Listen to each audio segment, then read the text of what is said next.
And you do that by how you practice and how you prepare, for games. So we have to be able to build on this so that we can continue, to improve.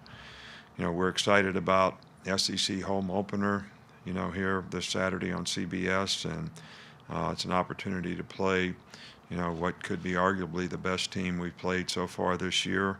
I know Ole Miss has had a tough loss last week, but they've, played well in a couple games and have a couple good wins, and quarterback's playing really well for them.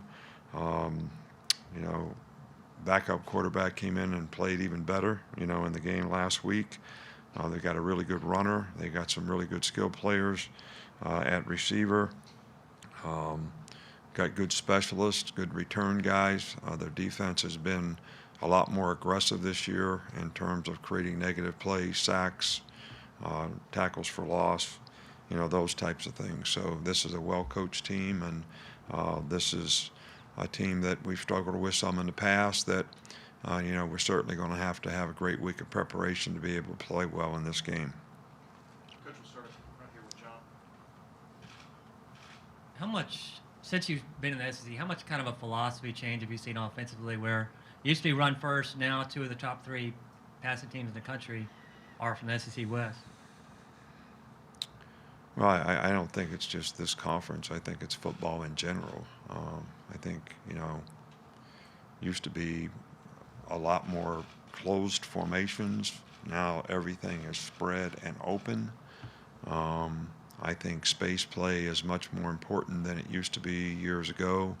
People throw, a 2-yard pass on an RPO and it turns into a 70-yard play. So the game has just opened up to where, horizontally and vertically, you got to cover the entire field. In the old days, I don't think it was really that way. And I think that's, created a lot more explosive plays on offense.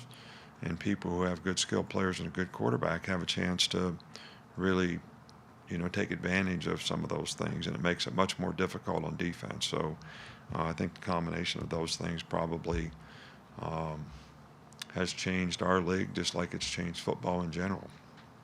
Coach, go back with Cecil. Coach, did you get any update today on DJ Dale or Terrell Lewis and also Will Riker? Those guys will probably not practice today, but we expect them to practice tomorrow or the next day. So, we're hopeful that they'll be ready to play in this game. And who else did you ask about? Who? Riker, kicker. Well, I think he may be a little more day-to-day and a little more questionable than the other guys. And I don't think this is something with the kicker that you can sort of push the guy along and have him have something that's going to aggravate him for the rest of the season. So we need to get it right now. Sit back there with Brett. What makes a lineman good as a puller? What skill set does a lineman need to excel at that? Well, I think first of all, if you have good initial quickness and you got explosive power, you got good balance and body control, and those things are what's going to help you pull, move, be under control. I think one of the biggest things you see with players now who struggle in these areas, they don't bend their lower body, so they get sort of top heavy, bend at the waist, don't have very good balance and body control. So if the target moves at all, especially when they're on the move, they have a hard time adjusting. So, guys that can bend and strike are usually the best guys that can pull and block in space. Back up front here with Mike. Yeah, through 4 games, where have you seen the most growth from Tua? Well, Tua's been a really good player last year. I think this year he's a lot more confident. I think he does a better job and has a better understanding of what the defense is trying to do.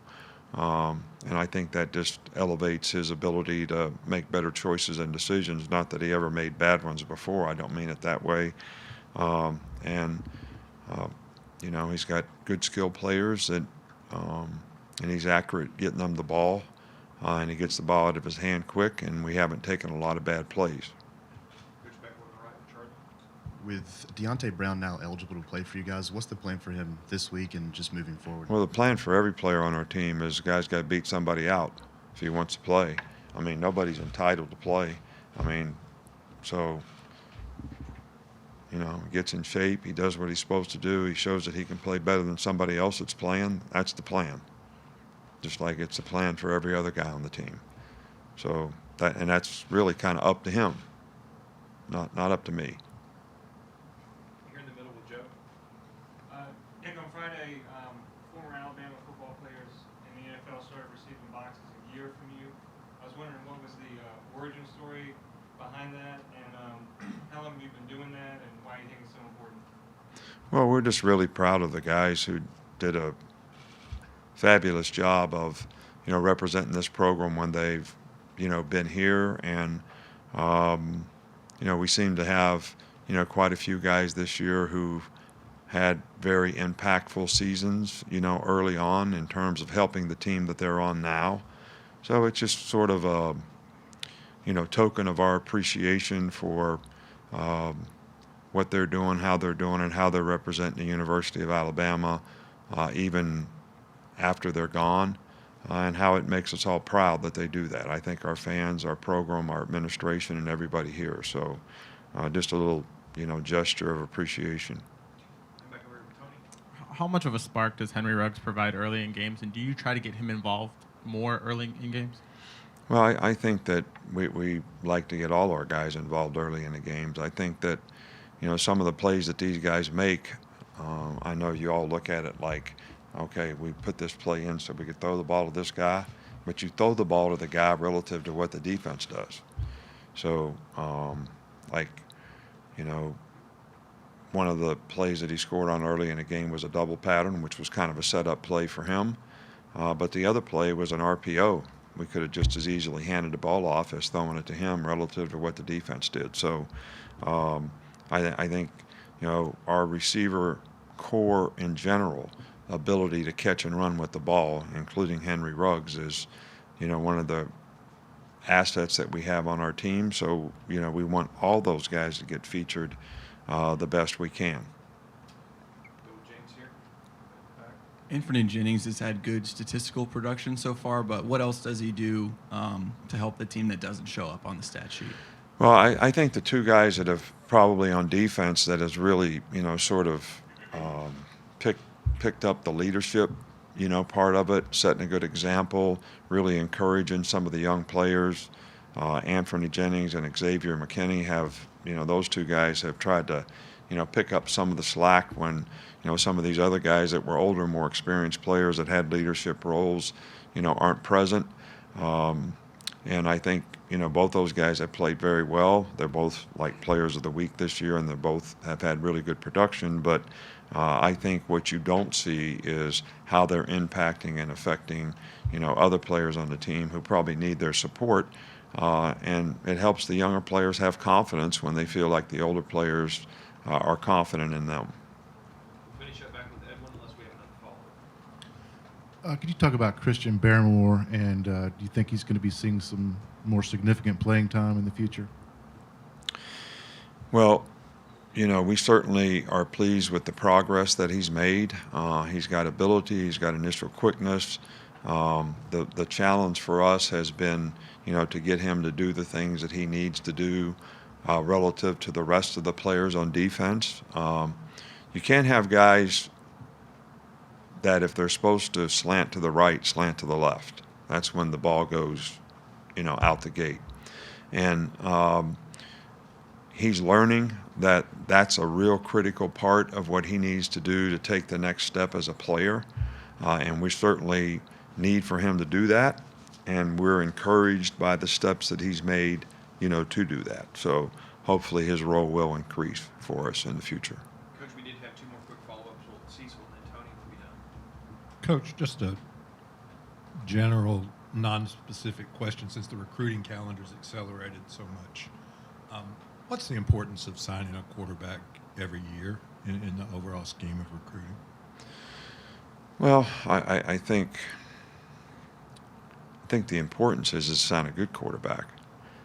That's probably most important, not just a quarterback, because I think, those guys, and I think it's more apparent in college football now than it's ever been, the teams that have a legitimate chance to have a really good season, most of them have really pretty good quarterbacks. It doesn't mean that just because you have a good quarterback that you're going to have a good season. You got to have good players to play around them, but it certainly helps because that guy distributes the ball to every guy on the team. So his ability to be efficient and effective enhances everybody's chances of being successful. But it's also the most difficult position to play if you don't have good players around you. So it's important to surround a quarterback with other good players, and then everybody has a chance to be successful. Finish up right here with Tommy. If Will Reichard is unable to go, how confident are you in Joe Bulovas? And then how do you kind of approach him from a confidence standpoint after kind of losing out on the job this season? Well, he did a great job in the last game. I mean, I thought he kicked off well, had a couple touchbacks, put the ball in the right place, hit the ball really well on the extra points that he had an opportunity to kick. So he certainly demonstrated that he had confidence in that game. We have confidence in him. He kicked for us all last year. So we're going to encourage him and be positive with him. But ultimately, every player has got to believe in themselves if they're going to be successful at what they do. All right, Coach, thank you. Thank you.